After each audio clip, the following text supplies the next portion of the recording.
Kemudian preventif, pencegahan. Apa yang dicegah? Misalnya Bapak Ibu punya kebiasaan yang beresiko. Contoh misalnya posisi duduk yang salah, sering naik motor, atau bekerja di depan komputer yang posisi tangan ada posisi tertentu. 1 hari 2 hari tidak apa-apa, tapi untuk jangka lama itu bisa berbahaya. Ya, kita bisa sakit pinggang, kita bisa sakit bahu, bisa kram tangannya, ya, bisa kena CPS.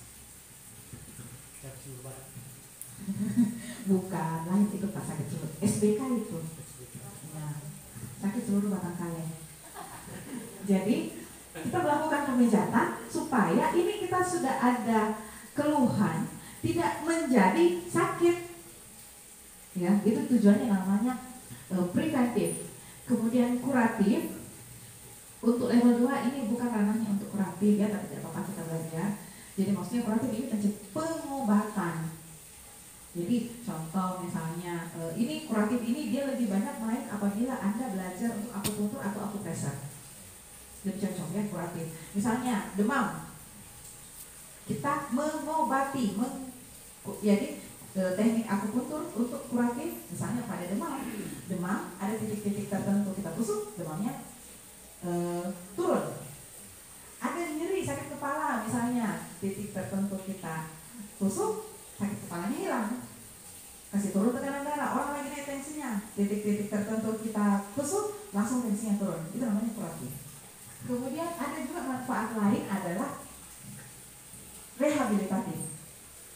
Rehabilitasi, pemulihan, sudah sakit, sudah sakit, masih lemas. Bagaimana caranya supaya dia bisa cepat pulih, cepat sembuh? Contoh misalnya pada orang yang pasca stroke, sudah pernah kena stroke, ada kelemahan anggota tubuh, atau misalnya dia cadel, bicaranya tidak bagus, matanya yang otot-otot wajahnya masih miring-miring. Nah, jadi kita melakukan terapi supaya organ-organ yang rusak tadi itu bisa mendekati kembali ke fungsi normal. Jadi saya ulang, ada 4 tujuan untuk pemijatan dalam hal ini pijat refleksif, promotif, preventif, kuratif, rehabilitatif. Soal ujian. Ya, sampai di sini ada yang mau ditanyakan sebelum kita masuk ke sesi berikutnya? Ya, silakan. Yang ingin saya tanyakan tentu kan masing-masing bagian tubuh ada lokasi infeksi silamnya. Ya. Bagaimana jika kedua baik titik yang menjadi titik asal dan titik refleksi silam sama-sama ada keluhan? Kira-kira bagaimana penanganan pijatnya? Saya membayangkan dulu. Contoh misalnya ada orang lututnya bengkak, kemudian sikunya juga habis tak butuh. Kasihan ya. Saya pernah berada di kondisi seperti itu. Saya pernah, jadi saya tahu rasanya. Ya, saya waktu itu lagi kena LBT yang sangat parah. Jadi saya pegang saja, saya punya pinggang begini. Itu fisioterapis di tempat saya itu bilang, "Dok, kenapa begini badan tak dok? Kayak papan, kaku semua sakit belakang." Dan memang itu nyeri sekali. Ya, saking nyerinya saya berapa lama itu tidak bisa sholat normal. Saking nyerinya. Jadi semua pinggang ini sakit, mau dipegang di sini juga, jangankan mau dipijit, disentuh saja sakit Pak. Bagaimana caranya mau dipijit? Nah, jadi andai kata itu terjadi, apa yang kita lakukan? Yang pertama kita lihat yang mana yang lebih ringan. Pilih yang mana yang lebih ringan. Kalau bahu bagian atas dan bagian bawah pinggangnya, yang mana yang lebih ringan? Yang mana yang duduk keras kita pegang, kita palpasi dua-duanya keras. Yang mana yang lebih lembek? Di situ duluan kita pijat. Siku dan lutut, yang mana yang sama-sama bengkak? Nah, yang mana yang lebih ringan? Ringannya apa? Entah ringan nyeri, ringan kondisi, ringan masalah. Contoh misalnya lututnya ini bengkak. Ini sudah lama, ya. Kita lihat di dalam ini, wah ini sudah ada deposit kristalnya, dia sudah kena OA juga, sudah ada peradangan pula. Sedangkan sikunya sakit juga, tapi tidak sampai ada penumpukan cairan misalnya. Nah, kita ambil yang ringan dulu. Bisa dipahami ya? Iya, jadi Percayalah, sakit semua bisa sudah pernah rasa. Saya korban Pak. Kalau Ya. misalnya dok, yang kanan ini bermasalah semua, Ya. boleh silang 2 kali? Boleh. Kirinya, Boleh. kiri tembus dulu ke kanan. Ya, bisa. Biasanya, jadi makanya itu kalau pada saat kita biasakan ya, pada saat kita melakukan pemeriksaan, kita jangan seperti yang sudah saya bahas di kelas yang lalu ya, jangan percaya apa yang dia bilang klien. Jangan langsung bulat-bulat terima apapun yang dia bilang keluhannya. Kita tidak bilang salah, tidak, tapi kita kasih cocokkan. Makanya kan ada namanya teknik kalau di kedokteran namanya inspeksi, palpasi, perkusi, auskultasi. Kalau di dalam TCM itu kan dia ada apa? Ditara ya, dilihat dulu ini orang cara jalannya bagaimana ke kita, dilihat ada perubahan warna atau tidak, bengkak atau tidak, itu dilihat dulu, didengar suaranya bagaimana, betul sakit atau dia pura-pura sakit, antara itu suaranya orang yang betulan sakit dengan tidak ya. Kemudian batuk, kita dengar batuk betulan ini ya, tanya berapa lama Pak, berapa lama Bu, raba ya, itu jembatan keledainya itu ya kalau bahasa Indonesianya. Soal ujian itu. Ya, seharusnya yang kasih materi itu yang mengajarkan aku tutup dan aku pressure itu, bukan saya. Saya ambil pelajarannya, materinya orang, nggak boleh, kasihan. Kalau begitu angkatan tol kita ambil semua ya? Jangan Pak, mahal bayarannya. Saya tidak berani karena saya tidak punya sertifikasi kompetensi sebagai pengajar. Ya, saya cuma berani mengajar untuk yang saya punya sertifikasi sebagai pengajar, bukan sebagai terapis. Kalau terapis saya punya semua, tapi saya tidak boleh melampaui orang yang punya memang izin ya, SIM di situ. Saya tidak punya SIM untuk bidang lain. Biarpun saya bisa. Beda ya. Tapi ada tuh orang itu hanya karena dia bisa pijat langsung dia bikin kelas pijat. Ada tuh banyak juga ya.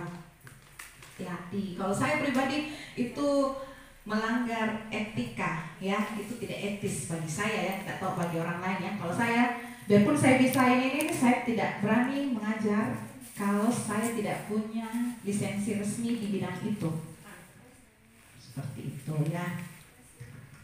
Sekarang ini kita cerita dulu tentang anatomi fisiologi tungkai. Jadi kalau kita bicara tungkai, ada orang bilang tungkai sama dengan kaki, salah. Ya, tungkai tidak sama dengan kaki. Tungkai itu ini dari sini sampai sini, ini tungkai semuanya dari sini, ini tungkai. Ini namanya tungkai atas, ini namanya tungkai bawah, lutut ke bawah, ini namanya tungkai bawah. Ya, kaki itu yang ini. Nah, yang ini yang namanya kaki. Banyak orang selalu bilang, ih sakit kakiku. Ternyata pahanya yang sakit, ternyata betisnya yang bengkak. Bukan. Ya, jadi yang dibilang kaki itu ini kaki, tungkai itu ini semua ya. Jadi kaki itu bagian dari tungkai.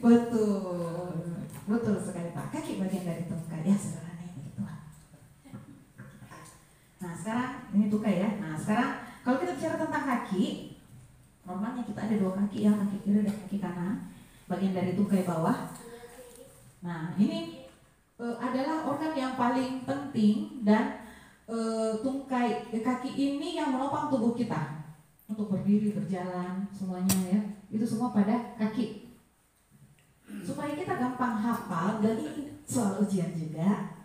Nah, jadi kalau kita bahas tentang kaki, selain titik-titik yang tadi, salah satu kalau Anda ikut ujian level 3 dan level 4, pasti ini masuk ini ya, ini soal ujiannya. Jadi kalau cuman level 2 itu cuma bilang, coba tunjuk yang mana titik nomor titik 1, 2, 3, 1, 3, 5, 20. Nah, kayak begitu. Titik nomor 20 mana? Itu level 2 ujiannya seperti itu. Kalau level 3 tidak. Itu titik 20 terletak di mana? Tidak boleh bilang terletak di kaki, tidak boleh. Harus sebut. longitudinal berapa, transversal berapa. Itu wajib kalau 3. Caranya menjawab begitu. Titik ini terdapat pada longitudinal sekian, transversal sekian. Itu ujian level 3. Kalau ujian level 4, titik nomor 20 itu ada tulang apa di situ, terletak di dekat otot apa, di sisi apanya, berada di itu zona mana. Titiknya sama, tapi cara menjelaskannya beda, tergantung level. Ya, jadi barangkali mungkin ada yang tanya kenapa kita harus tahu ini, karena soal ujiannya nanti begitu ya. Nah, tadi tenang, kalau level 2 tidak seperti itu. Level 2 paling bilang, ya silakan pijit mana titik 20, mana titik 21. Kita cuma tunjuk itu di sini. Tidak butuh penjelasan. Tidak boleh bilang di mana titik 20, di kaki. Ya memang kaki. Tapi ada juga yang menjawab begitu. Kita ketawa sekarang ya, tapi ada seperti itu. Mungkin karena mungkin sudah capek menunggu gilirannya ujian, kaget juga, langsung tiba-tiba ditanya begitu, di mana titiknya? Jawab di kaki, ya. Ya. Nah kalau kita bicara tentang kaki, di kaki ini ada tulangnya. Tapi yang menjadi soal ujian itu cuma tulangnya saja dan ototnya. Kalau untuk sendi-sendi tidak ya, tidak terlalu dipertanyakan untuk soal ujian. Supaya kita gampang menghafal tulang-tulang kaki, jadi kita membagi tulang kaki itu menjadi ada namanya tulang bagian depan di sini, ya areanya tulang bagian depan, tulang jari-jari.